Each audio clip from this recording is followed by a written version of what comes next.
नवरात्रि की 9 रातों में माँ दुर्गा का हर एक रूप पूजनीय और हर रूप की अपनी अद्भुत शक्ति है। आज हम आपको सुनाने वाले हैं नवरात्रि की 9 दिव्य कथाएं, जिन्हें सुनकर आपका मन भी माँ की भक्ति में डूब जाएगा। इस वीडियो को अंत तक देखना, क्योंकि जो इसे पूरा सुनता है उसे माँ के आशीर्वाद की अनुभूति जरूर होती है।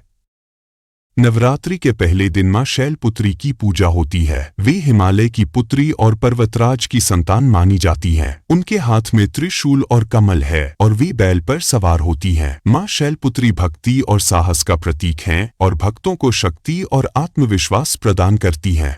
दूसरे दिन माँ ब्रह्मचारिणी की आराधना होती है।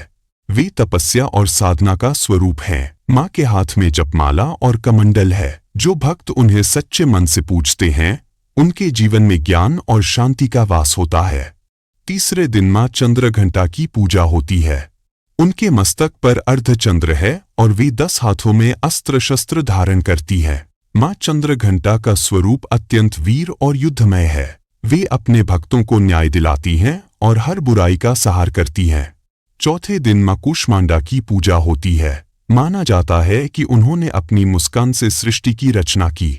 उनके 8 हाथ हैं और वे कमल पर विराजमान होती हैं। माँ कूष्मांडा से भक्तों को स्वास्थ्य, सुख और शक्ति की प्राप्ति होती है। 5वें दिन माँ स्कंदमाता की आराधना होती है। उनके गोद में कार्तिकेय जी विराजमान हैं और वे सिंह पर सवार हैं। माँ स्कंदमाता भक्ति और मातृत्व का प्रतीक हैं। जो भक्त उन्हें याद करते हैं उनके घर में सुख, शांति और समृद्धि आती है। 6ठे दिन माँ कात्यायनी की पूजा की जाती है। वे सिंह पर सवार होती हैं और हाथों में तलवार और त्रिशूल धारण करती हैं। माँ कात्यायनी का रूप अत्यंत पराक्रमी है। भक्तों का कहना है कि उनकी पूजा करने से विवाह और जीवन की सारी बाधाएं दूर हो जाती हैं। 7वें दिन माँ कालरात्रि की आराधना होती है। उनका स्वरूप गहरा काला है, बाल बिखरे हुए और आंखें अग्नि समान लाल। वे गधे पर सवार होकर दुष्टों का नाश करती हैं। माँ कालरात्रि की पूजा से सभी प्रकार के भय दूर होते हैं और भक्त निर्भय बनता है।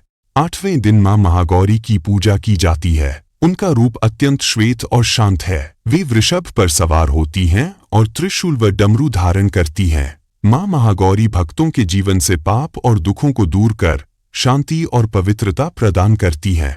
9वें दिन माँ सिद्धिदात्री की आराधना होती है। वे सभी सिद्धियों की दात्री हैं। माँ कमल पर विराजमान होती हैं और 4 हाथों में शंख, चक्र, गदा और कमल धारण करती हैं। माँ सिद्धिदात्री की पूजा से भक्तों को अलौकिक शक्तियाँ और आत्मज्ञान की प्राप्ति होती है। ये 9 रातें सिर्फ पूजा नहीं, बल्कि आत्मा को शक्ति देने वाली एक दिव्य यात्रा है। अगर आपको यह वीडियो अच्छा लगा हो तो इसे लाइक कीजिए, अपने परिवार और दोस्तों के साथ शेयर कीजिए और चैनल को सब्सक्राइब जरूर करें, ताकि माँ दुर्गा की और भी अद्भुत कहानियाँ आप तक पहुँचती रहें। जय माता दी।